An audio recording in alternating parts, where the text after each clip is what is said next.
Ed infine ci domandavamo chi vincesse il concorso enologico della primavera del Prosecco, la Gran Fascetta d'Oro. Beh, andiamo a scoprirlo nel servizio. Si è tenuto a Conegliano il Gran Galà Primavera del Prosecco Superiore, la conclusione della rassegna enogastronomica che da 24 anni anima l'arrivo della bella stagione, proponendo tutta l'identità delle colline patrimonio UNESCO. Non solo vino ma anche prodotti tipici, esperienze, natura e tradizione, un cartellone che anno dopo anno riscuote sempre più successo. È stata un'edizione straordinaria con tantissima gente che ha percorso le colline del Prosecco di Conegliano Valdobbiadene e con grande partecipazione anche interessata non solo al vino ma anche alle altre bellezze del territorio e agli altri prodotti del territorio.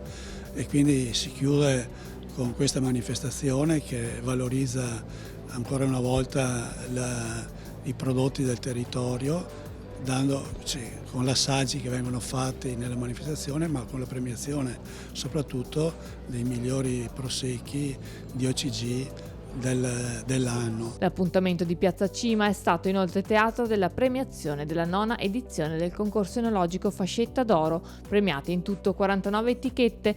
A conquistare il premio speciale Gran Fascetta d'Oro, assegnato al vino spumante Conegliano Valdobbiadene Prosecco di OCG, che in assoluto ha ottenuto il miglior punteggio, è stata la cantina Terre di San Venanzio Fortunato. Questo è il Brut Nature sui lieviti.